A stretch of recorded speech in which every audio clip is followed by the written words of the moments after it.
Your Eminence, Reverend Fathers, Your Excellencies, Honorable Council Generals, my dear friends, on behalf of the Cyprus Federation, let me welcome all of you on tonight's event. Tonight we are very proud to have distinguished guests like you to be around us for the presentation of this excellent novel written by Andrew Novo. I think the presence of so many people, it shows how much interested our community and the Greek American, especially the Greek American community, is interested about learning the story of Constantinople. I want to thank the Holy Trinity Cathedral, Father Anastasios, Mr. Tserpelis, because every time we ask them to host an event here, they always open their hearts and their arms, and they provide us with this beautiful setup. Also, I would like to thank the Bank of Piraeus, Mr. Loizidis, who flew all the way from Greece, Cyprus, or somewhere in between, Investors Bank, for their support for this event. Thank you again, and I hope you enjoyed it. I'm pleased now to welcome Mr. Constantine Loizidis, Chairman of Piraeus Bank, for his own remarks and the introduction of the author and the book. The main topic of today's event is, of course, this wonderful book, The Queen of Cities, which its author will talk to us about, also giving us a chance for questions afterwards. But I would like to start with a short biography of Andrew Novo, and then give you briefly some of my thoughts after having read the book for the second time in preparation of this event. Born in New York City, Andrew Novo, an American of Italian descent, studied classical history at Princeton University before receiving a master's degree in international relations at the University of Oxford. After working for 2 years as a research assistant at Harvard, he returned to Oxford and completed his doctoral degree in modern history, writing, interestingly enough, on the Eoga struggle in Cyprus during the 1950s. A specialist in the history of and politics of the Mediterranean world, both ancient and modern, he has lectured at Georgetown University, the University of Cyprus, and the United States Military Academy at West Point. His lifelong enthusiasm for classical history prompted him to write Queen of Cities, a historical novel on the fall of Constantinople, published in 2010. In 2011, he co-authored a book on financial and political crisis in small countries, of which we have plenty now, crisis.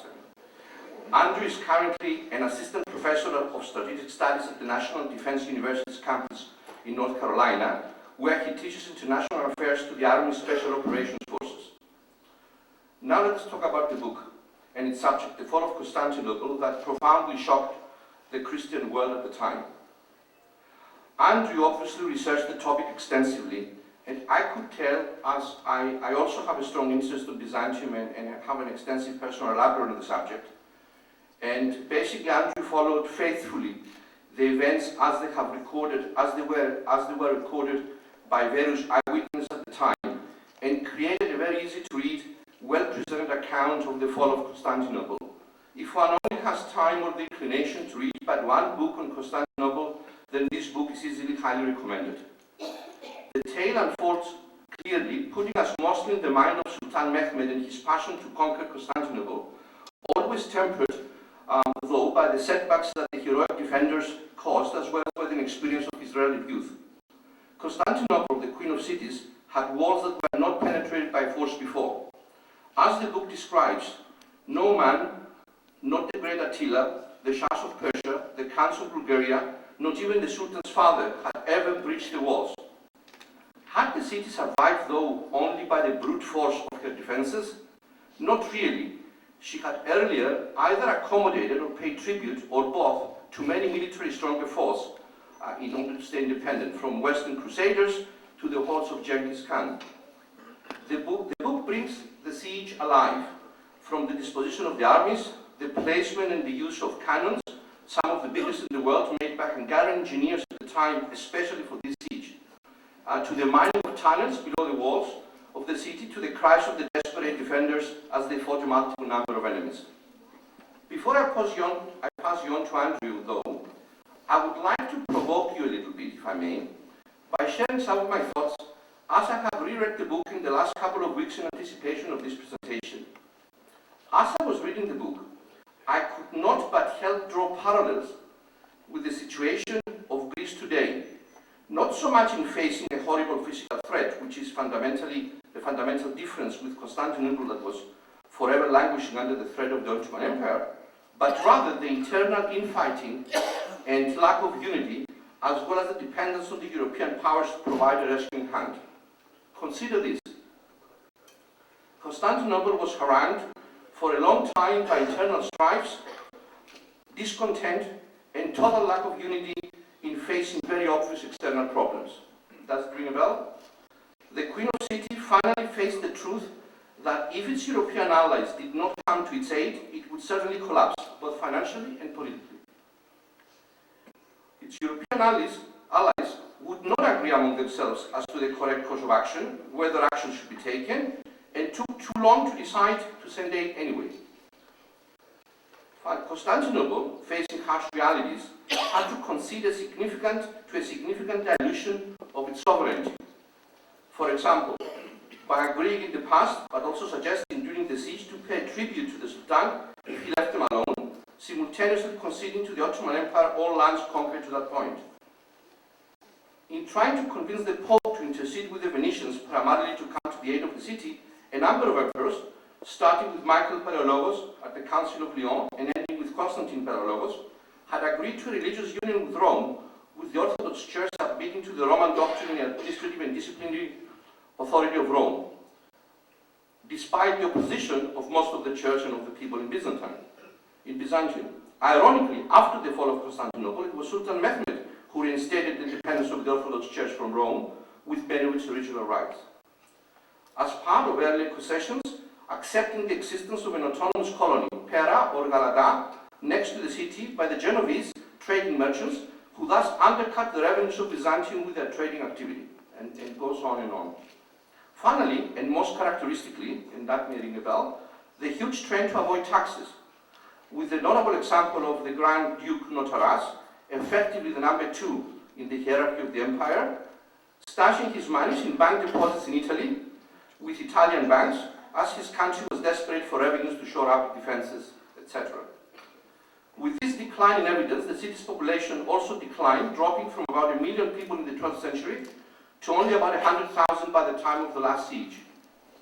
As a final thought, one wonders that if the declared last attack by the Turks had decided that if that attack failed, they would leave, but it didn't fail. So as a final thought, one wonders that if the declared last attack by the Turks had not succeeded, either because Justiniani, the army general defending the city, was not injured at that critical point in time, or the gate at Kirkovotra was not left ajar, or Constantine himself was not killed in the heat of that battle, or finally Khalil Pasha the Vizier had prevailed on Mehmed to break the siege, he was pro-Greek and he didn't want Constantine to fall, so that Constantinople was not lost, then one wonders whether the city was not really on an inexorable decline and would have perished anyway, submitting to the inevitable a few years or decades later. On that sad thought, I present you Andrew Novo.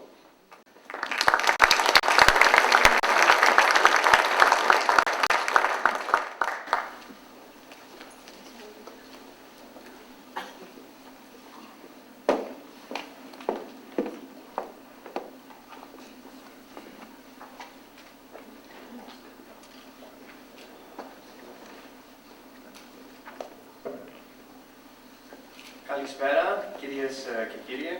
Good evening, ladies and gentlemen. Before I begin the formal part of my talk, I was told by my job that because I'm officially an employee of the Department of Defense, I have to give you all a disclaimer. Everything that I am about to say is only my own personal views. They are not the views of the United States government. They are not the views of the Department of Defense. So now that I have that out of the way, I would like to begin with a special thank you to Mr. Konstantinos Loizidis for a very gracious and very thought-provoking introduction. It was Mr. Loizidis who first approached me with the idea of arranging this event, and his interest in the subject and generosity of spirit are major reasons that we are all here tonight. I would like to thank the Cyprus Federation of America Piraeus Bank and Investors Bank for their graciousness in sponsoring this event. I'm also grateful to all of you for choosing to spend this evening here with us tonight. And finally, as a native New Yorker, it is a great pleasure for me to be speaking here in New York. This marvelous city provides an appropriate segue to my book, which tells the story of another marvelous city, one that, as New York is today, was once the capital of the world. I must, however, admit to a degree of trepidation about tonight's talk, for two reasons. First, although I am accustomed to speaking to an audience, my audience is usually a captive group of dutiful or more often sleepy students. To have an attentive audience who are also interested in the subject is a pleasant change. Second, I am concerned to present a story about one of the seminal moments in Greek history to a largely Greek audience. Not only because I am aware of the deep emotions still attached to this subject, but because I know that I am presenting a forlorn subject, a story without a happy ending, something which is a challenge in itself. To Greeks, the story of 1453 is familiar, redolent with legend and emotion. As a historian, I have always found truth more interesting than fiction. In this light, it may seem odd that I chose to write a dramatization of the fall of Constantinople rather than a purely historical narrative. Although the book is dramatic in design, its aim is not to present fiction, but the drama of the historical and personal reality. In doing so, it attempts to bring characters and world-changing events to life. Here, on one of history's grandest stages, was a story beyond the imagination of Hollywood. Two worlds, two faiths, two cultures, an immortal struggle over a legendary city at once impregnable and vulnerable. My objective was to tell this story honestly, without bias, and accurately, without artifice. Too often, historical fiction degenerates into a fantasy of invented protagonists, anachronisms, and inaccuracies.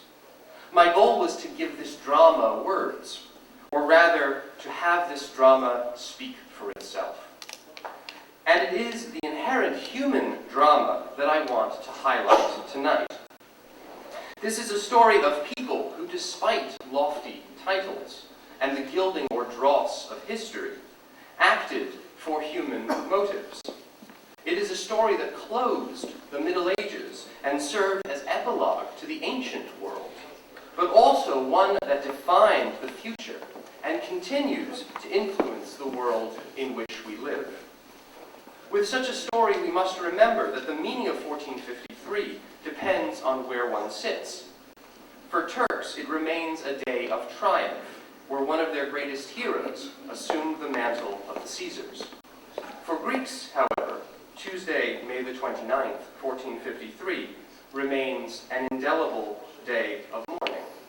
For outsiders, few parallels exist, so we must imagine a devout Catholic witnessing the conquest of Rome, an American, a city which combines New York and Washington, an economic, spiritual, and political capital all in one, taken and gone forever.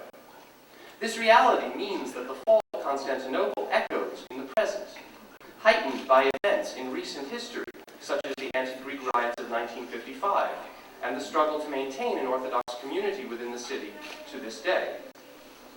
In parallel with these grand themes, Queen of Cities is a story about human beings.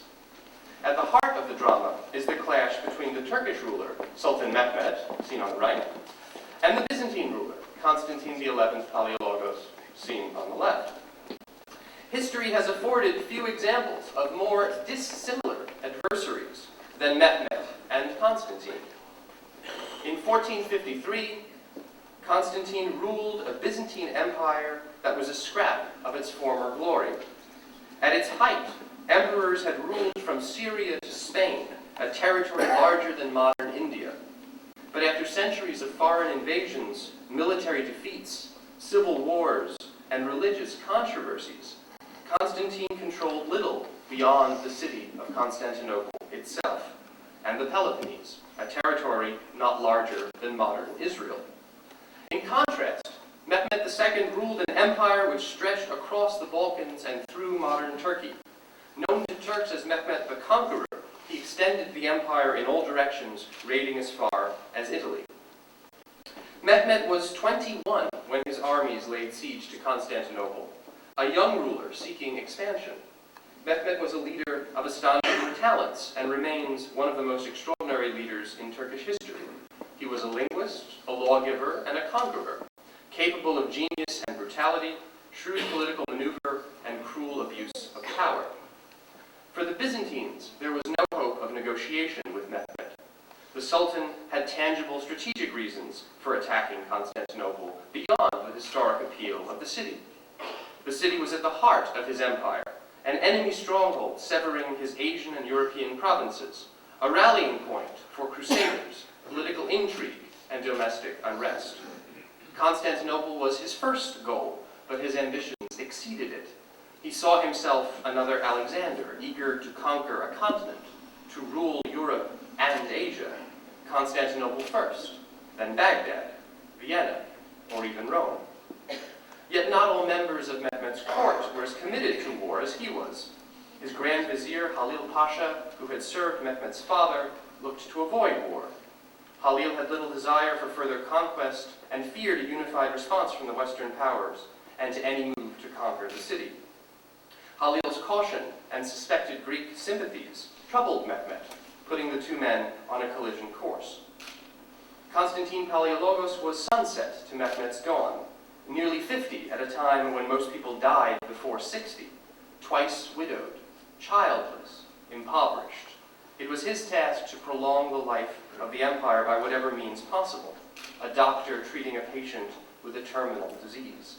A fugitive monarch, he was the first and last Byzantine emperor not crowned in Hagia Sophia. Instead, the pearl diadem of the Byzantine emperors was placed on his head by the Bishop of Mistras in a provincial church. The practical decision of a man forced to claim his inheritance quickly before his brothers moved to take the throne for themselves. Constantine would not celebrate a second coronation in his capital because of religious controversy. His older brother, John, had sought assistance in the Catholic West and hoped to secure it by agreeing to the union of the Orthodox and Catholic churches. Constantine supported his brother's move for union, but in doing so, drew opposition from many Byzantines deeply committed to the Orthodox faith. The anti-unionists filled every aspect of Byzantine society, including the second most important man in the empire, Grand Duke Lucas Notaras. Notaras is reported to have said, in words as heartfelt as they were treasonous, "Better to see in Constantinople the Sultan's turban than the Pope's mitre." The Grand Duke's words represented a profound divide in Byzantine society. In it we see one of the fatal divisions within the empire.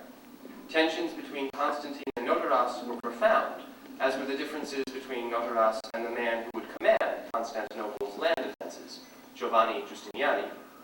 Giovanni Giustiniani Longo was a Genoese soldier of fortune who arrived in Constantinople some months before the siege with 2 ships, 700 men, and a reputation as a brilliant defender of walled cities.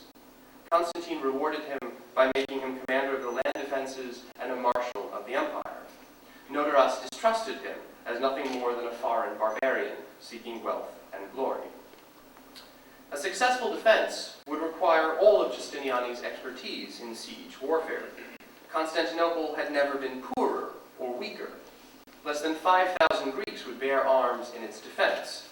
The papal legate who had come to formalize the union of the churches brought 200 men as an initial show of support. Many Italian merchants and soldiers of fortune who found themselves in the city at its moment of need decided to stay and fight.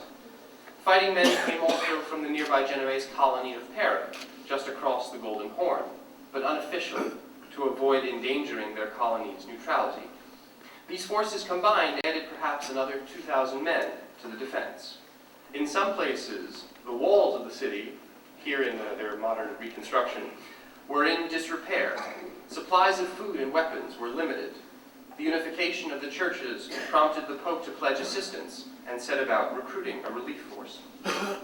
Venice debated whether it could afford war with the mighty Ottomans. In April, as the siege began, their relief force of 2 transports carrying 800 heavily armed men and escorted by 15 galleys sailed for the city. Against these defenses ranged the forces of the Ottoman Empire, at least 80,000 fighting men and a fleet of more than 100 ships. And this force was heterogeneous in the extreme. Mehmet's army brought soldiers from every conquered country: Serbians and Hungarians, Bulgarians and Romanians, Tartars, Georgians, Sicilians, Circassians, Albanians, and even Greeks. Mehmet's army had many Christians, more in fact than fought defending Constantinople. The Sultan's prize soldiers were his Janissaries. The unit was created through a process peculiar to the Ottomans, as brilliant as it was insidious, taking the strongest young boys from the conquered Christian lands and turning them into fighting machines for the conqueror, annulling their identity, replacing their language and their faith through the hated system of devshirme. From the first, the siege was not like other sieges. Mehmet came with a powerful fleet that blockaded the defenders, and Mehmet's army brought a devastating innovation: cannon, larger and more powerful and more accurate than had ever been built. With these new machines, the Sultan was able to batter at the city's 1,000-year-old walls and bring large sections crashing down. The defenders improvised palisades of barrels filled with earth and stones to soak up the enemy bombardment. More than anything, Mehmet's guns won him Constantinople. The city's walls had been built in the 5th century, and they crumbled beneath the technology of the modern world. But it was not an easy battle. The fighting raged on land and at sea for nearly 2 months. Assault after assault was repulsed from the walls. 4 relief ships carrying men, arms, and food appeared on the southern horizon and fought their way through the Sultan's fleet into the city's harbor, one of the most dramatic and visually impressive episodes of the entire siege. After being discovered in their attempt to sneak into the city before daylight, the 3 Genoese ships with men and weapons paid for by the Pope and 1 Byzantine ship carrying grain fought off the entire Ottoman fleet, somehow maneuvered their ships together, physically joined them with ropes, and as a sea-going citadel fought their way free of the Sultan's ships and then separated to run under sail into the safety of the city's harbors.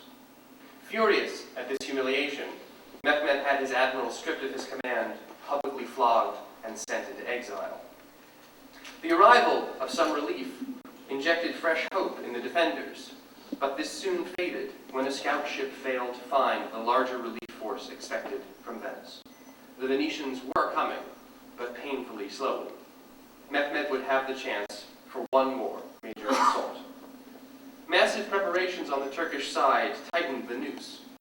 Mehmet conceived a brilliant plan to transport part of his fleet along the ground behind the Genoese colony of Pera, along a specially built wooden causeway. You can see the causeway there in the picture. Those are the ships being dragged across land and then launched on the other side of the Golden Horn. Dragged with pulleys over land, they were launched inside the Golden Horn, forcing the defenders to transfer precious resources away from the land walls to protect the sea fortifications. The Turks attempted to tunnel into the city, but failed.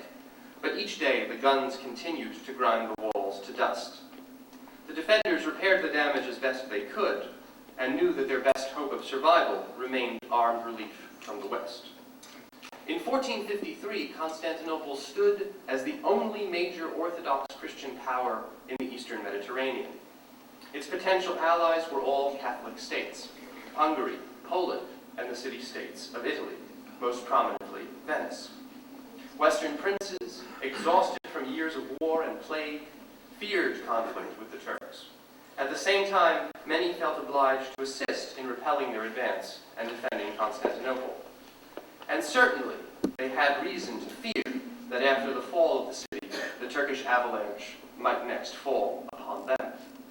But sending help faced practical difficulties. The Balkans stood between the Western princes and Byzantium. a relief force would have to fight its way through Turkish armies and Turkish fortresses. If Constantinople was to be rescued, Venice, with its gold and its ships, was the most likely savior. The Venetian Empire was a string of islands and territories throughout the eastern Mediterranean whose wealth was based on trade. And it had a long and convoluted history with Byzantium. First a Byzantine province, then its commercial rival. Venice's own rivalries with other Italian trading states became an uncontrollable and destructive force within Byzantine lands. In 1171, Venetians attacked and destroyed the Genoese quarter in Constantinople as part of their trade war, horrifying the Byzantine authorities. Tensions boiled over in 1182 when a new emperor, Andronikos Komnenos, came to power. The previous empress, a Latin from the Crusader kingdom of Antioch, had favored and enriched Latin merchants and aristocratic landowners. On his accession, Komnenos and his supporters took vengeance and massacred the Latins in Constantinople. Venetian retribution was 2 decades in coming, but no less devastating. Hijacking the Fourth Crusade to the Venetian Doge, Enrico Dandolo sailed into the harbor of Constantinople. He soon insinuated himself into the latest round of Byzantine civil war and ended by unleashing the Crusaders on the capital of Orthodox Christianity. The empire was dissolved and partitioned out to Venetian and French knights. Here is another warning about the perils of violence and retribution, about the importance of understanding the context of historical events. Although Constantinople was restored to Greek rule 6 decades later, Byzantine and Latin relations had suffered their most devastating reverse. Materially, Constantinople never returned to its previous status. By 1453, Venice, now supreme among the Italian trading states, saw the growth of Ottoman power as a threat to its empire. The two sides had yet to formally go to war, and Constantine, through his agreement to the union of the churches, had placed the survival of the city in the hands of Venice. As May closed, Mehmed realized that his time too was running out. His own Grand Vizier pressed him to end the siege before relief arrived, and the decision was made to launch a final assault in the early hours of May the 29th. The defenders knew of the assault, possibly from Halil Pasha himself. As they prepared for the decisive moment, we have another episode of extraordinary drama and emotion.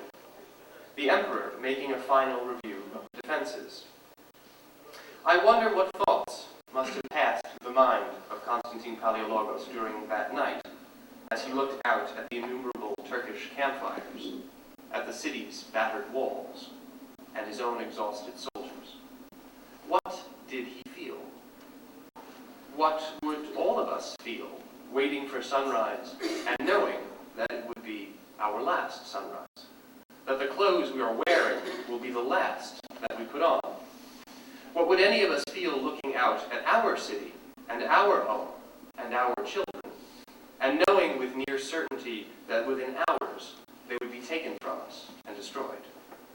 Did Constantine feel more deeply, if deeper emotion was possible, because he felt responsible in some way for what was about to happen? Surrender had never been an option. Constantine had refused Mehmed's terms for him to leave the city peacefully and to continue to rule as an Ottoman vassal. The city was not his, he said, but God's. He had no power to surrender it. So the silent hours of the night were broken by prayer and by men putting on their armor and making final adjustments to the defenses, bringing weapons and equipment to the front. Finally, at this hour, Catholic and Orthodox stood in the Hagia Sophia together for the first time in months. For a moment, bridging the bitter divide that had contributed to making them so vulnerable. But their prayers did not halt the assault. Before dawn, the Sultan's forces moved to the battle. For hours, the defenders held. They held through the darkness, and held as the stars began to dim. Reinforcements rushed forward to the breaches, but were pushed back. Now the Sultan sent forward his Janissaries, but they too fell back. And when the city fell, it was almost by accident, a lesson in how tiny things can have monumental consequences. A small gate left open from a flanking attack, a company of Turkish soldiers rushing in and striking down the imperial banners above the walls. The desperate counterattack which slaughtered them coming too late to steady the nerves of the exhausted defenders. And at the crisis of the battle, brave Justiniani, mortally wounded and carried from the battle, and flying with him order, reason, and the defenders' strength, leaving the emperor and his few remaining men alone against the enemy. There, by the gate of St. Romanus, Constantine Palaiologos, king and emperor of the Romans, fell, a sovereign, a soldier, the last ruler of Byzantium, the last Caesar of ancient Rome. The Ottomans entered with all the terror of an army that has captured a city. Murder, rape, destruction, theft, men, women, children, taken captive and sold as slaves. Constantinople was taken, Byzantium extinguished, Rome finally fallen. As the news spread across the world, it was greeted with shock. Although many had known of the city's weaknesses and vulnerability, few had imagined it could fall. After all, the city had stood for more than 1,000 years. Mehmet's dream was realized, and with it, a new era of the city's history began. An Ottoman legacy was created in the city of Constantine, which looked both forward and back. With an eye to the west, Mehmet installed the most anti-unionist of theologians as the new patriarch. The rights and privileges of the Orthodox Church were confirmed, even as Hagia Sophia became the city's imperial mosque. For nearly 5 centuries, Constantinople would remain the capital of the Ottoman Empire. For Westerners, a city of fascination, defined by exoticism and awe, by intrigue and opulence. Some of the Greeks who had fled the city were invited back to resume their lives, as the Sultan attempted to link the old order with the new, and promised all his subjects peace. But much of this was maneuvering mirrors amid the smoke of a burning world. And yet amid this desolation, much survived. A handful of Greeks and Italians escaped. They made their way to Venice, Genoa, and Rome. They took shelter in monasteries and at the courts of Western princes. They brought with them the traditions and learning of over 1,000 years of Byzantium, and even the secreted glories of pagan Rome, a rich legacy of philosophy, of science, and of the arts. A legacy that enriched and continues to enrich the world. A legacy that is inextricably linked to the identity of the West. And from this, perhaps, we may take an important lesson of hope. That no ending, no matter how final, no matter how terrible, erases what was, neither for a single life, nor for a civilization. That Constantinople was taken does not negate that Byzantium once stood, adorned in gold, powerful and proud, a nation of faith, of culture, of art, and of philosophy. The home of Hagia Sophia, golden icons, palaces, and obelisks. And we must also remember that the end may not be the end. As the Byzantines believed in the afterlife, so their empire sustained an afterlife in the West. Their culture and learning, carried away on the ships escaping the destruction of their world, took hold in Venice, in Rome, in Florence. There, mixing with the re-emergent flames of philosophy and science, art and literature that we would call the Renaissance, it flourished. For any who have studied that history, or the history of Byzantium, it flourishes still. In other, more earthly ways, the events of 1453 remain with us as well. Turkey, the successor of the Ottoman Empire, remains shaped by its conquest of Constantinople, a state with one foot in Europe and another in Asia, one foot in the West, another in the East. With Constantinople taken, Mehmet's armies had greater scope for conquest, and the empire expanded. Ottoman arms subjugated the Levant and Egypt, completed the conquest of the Balkans, and twice pushed to the gates of Vienna. Their empire left a complex legacy in its wake, regions of heterogeneous culture, religion, and identity. The identity of Turkey itself, the successor state of the Ottoman Empire, in the modern world remains open, embodied in its uncertain quest to affirm its Western identity through membership in the European Union. And the story of 1453 itself remains a source of controversy because of its monumental impact. In retelling it, I have attempted to capture the epic drama and emotion, and and to place it in an unbiased context. It is a story worth telling because its echo can still be heard, because the city can still be felt, because its legacy yet survives. Thank you very much.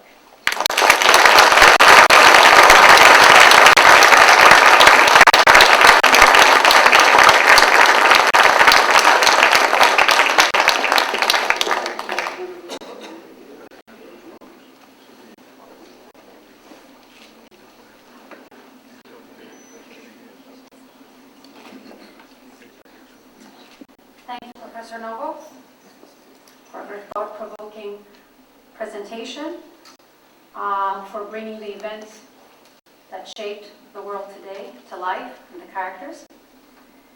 I would also like to welcome Mr. and Mrs. Constantinople, successful businessman and philanthropist, and also candidate for mayor of New York City. Thank you for coming.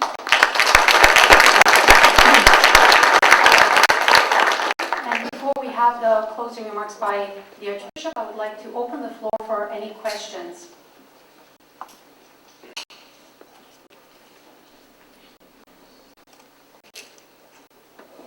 Professor, is there any evidence of how the emperor was in fact killed? Was anything left? Is there any place, a burial place? There are several accounts for the death of Constantine. One of the most well known is that, as was common at that time, the Turks took trophies from the dead. They mostly cut off the heads of the dead. So it was difficult to figure out which body was Constantine's body. But there are a couple of accounts which say that they actually found a body which was identified as the emperor because he was wearing the purple slippers that only the emperor was allowed to wear, the imperial purple.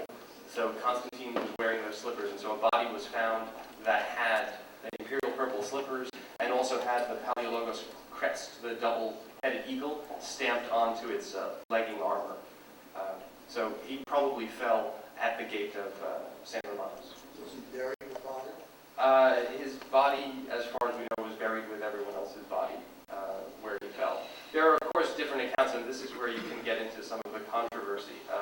Some of the Turkish accounts say that the emperor didn't have a particularly glorious end, that he turned to people around him when the moment was near and said, "Please, somebody kill me." And then there are other accounts which say that he died sword in hand at the gate. Given everything that I read about him and given his attitude throughout the siege, my guess is that he died sword in hand at the gate.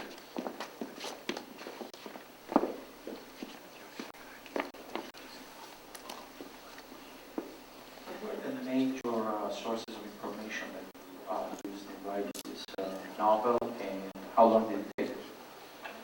Sure, that's a great question. As a historian, I was always taught that for your sources, you have to go to the primary sources, and so that means the sources that were written by people who were there or people who were close to being there.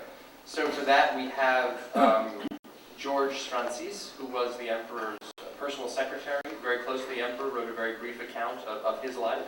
A Venetian ship's doctor named Niccolo Barbaro, who was the doctor on one of the Venetian ships that stayed, wrote an extremely detailed account of the events. He goes in a lot more detail about the naval engagement because he was at sea, but we get a lot of the chronology from Barbaro.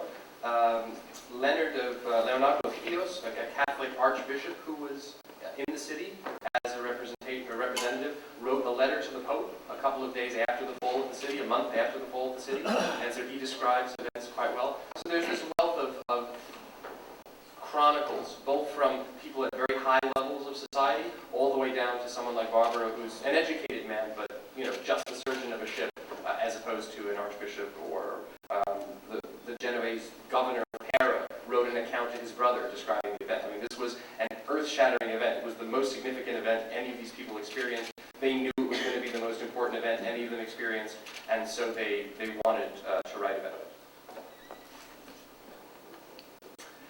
It took me, from start start to finish the book, the whole process was about 10 years. From when you're inspired to write something, and then you read everything you can find about it, and then you try to do a PhD, and then you come back to writing because that's what you really love to do.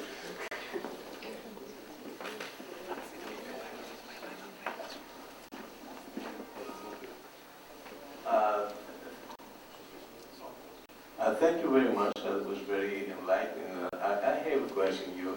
You show the canon, and I think that canon, I think there were more than one, played a very important role in devastating the walls of Constantinople. The bridge, actually the Ottomans breached the wall. It was said that the canon was offered first to the Paleologus, but that was a Hungarian, I think, invention, manufactured in Adrianople. But they could not settle on the price. And therefore, as soon as Mehmed heard that there is such a canon that can blow up any wall, he jumped on it and he hired the Hungarian engineer, and they manufactured several in Adrianople, and they came to Constantinople, and the rest is history, of course. Can you make a few comments on that?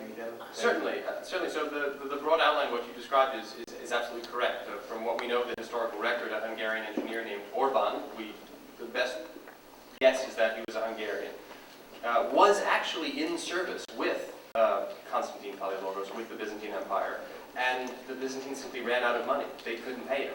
And so after spending several years in Constantinople in penury, Orban left.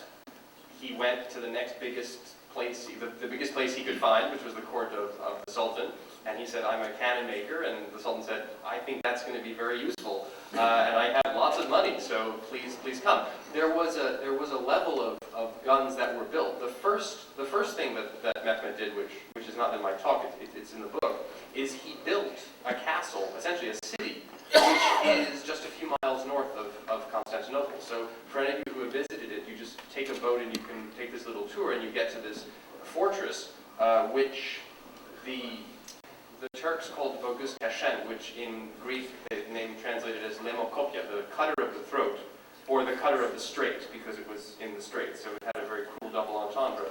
And Orban positioned the first cannon that he built there.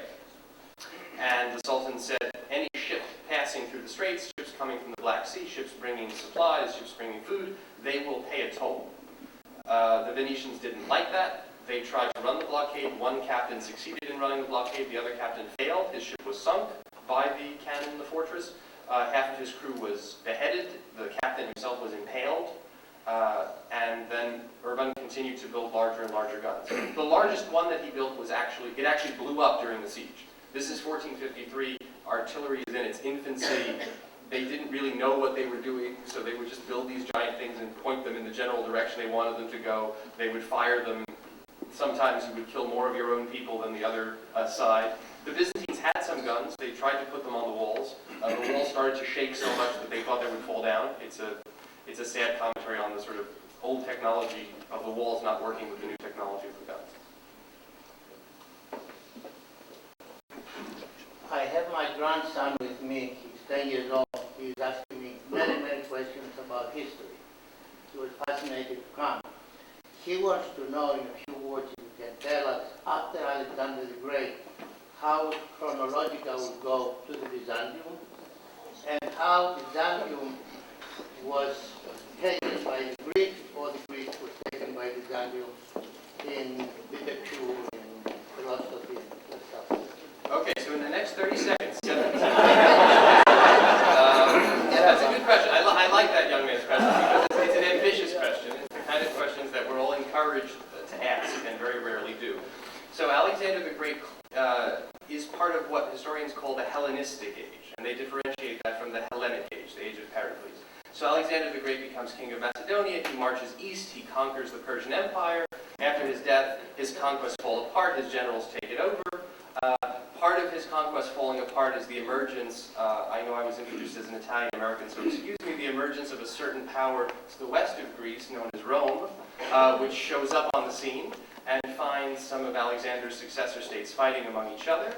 The Romans take advantage of this and proceed to conquer the entire Mediterranean and turn the Mediterranean into a Roman lake. And during this time, Rome starts to integrate itself with the Greek world. And there is an extraordinary give and take of cultures and technology and ideas, such that most Romans send their children to Athens to be educated. Most Romans end up being bilingual, speaking Latin and Greek. The great Roman Emperor Marcus Aurelius, immortalized in the film Gladiator, wrote his meditations in Greek because he wanted to be considered an educated man. At the end of what we consider the classical era, the Roman Empire undergoes a series of transformations. It becomes too difficult for one man to rule. It gets split among the two sons of an emperor named Theodosius in the east and in the west. Over time, that east-west divide accentuates. It's largely a linguistic one. People in the east speak Greek, people in the west speak Latin. And from that Eastern Roman Empire, we get what people call Byzantium. Now, this is one of those weird words because Byzantines never called themselves Byzantines. Constantine Palaiologos' seal says, in Greek, Konstantinos Palaiologos Vasilevs Autokratoras ton Romeo, of the Romans. So you have a Byzantine emperor saying, I am the king and emperor of the Romans, but he says it in Greek. And so historians don't really know when Byzantium starts. Right? Some people will tell you it's the Emperor Constantine who moves the capital to Constantinople. Some people will tell you it's the Emperor Justinian who establishes a very clearly different Byzantine identity. Some people will tell you it's the Emperor Heraclius in the 7th century. Some people will say it's not until after Heraclius that you get a real Byzantine identity. And so what happens is this Byzantine Empire, this remnant of Eastern Rome, starts shrinking because they're surrounded by a lot of people who don't like them very much. Not least Western princes, Normans, French, Italians, Venetians, and so by 1453 all that's left is that wonderful little city on the Bosphorus. Thank you.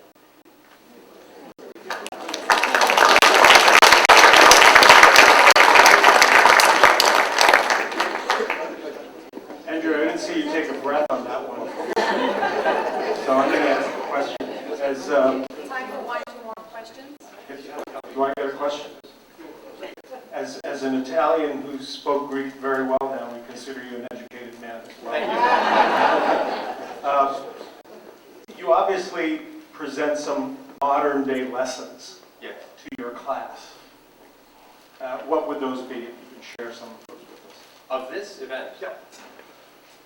Well, there's a broad lesson from the book which I think is important and which is why I wrote it as a drama, which is that although these events are great historical events, they are not just dry events on the page.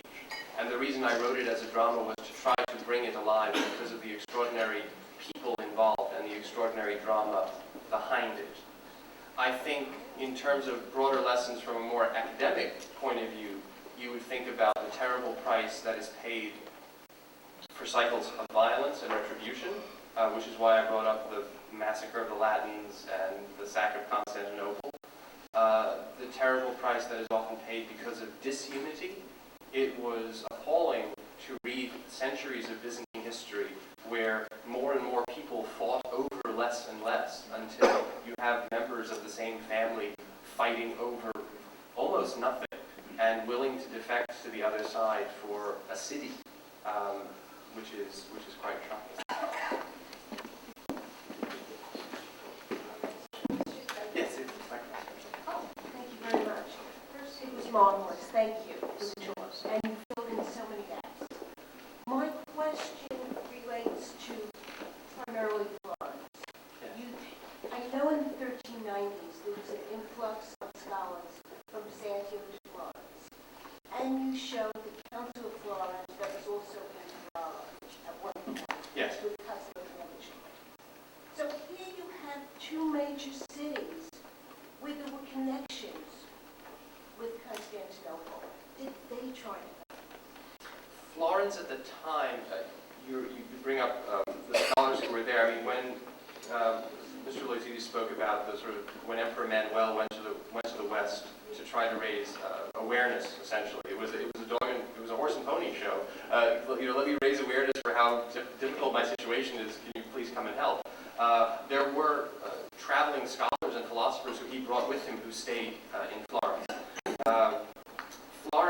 not a wealthy power at this time. This is before the glittering Florence of Lorenzo de' Medici. This is about 80 to 100 years before Florence becomes super wealthy and super powerful. And the Florentines, in any case, always, they were like the Swiss. They had other people's money. They didn't really have much of their own money in that sense to be like a global power. So there was no question of Florentine soldiers ever making it to Constantinople. For Venice, there was. And the Venetian sent a relief force, and sadly, the Venetian relief force picked up survivors one day's sail away on the 2nd of June.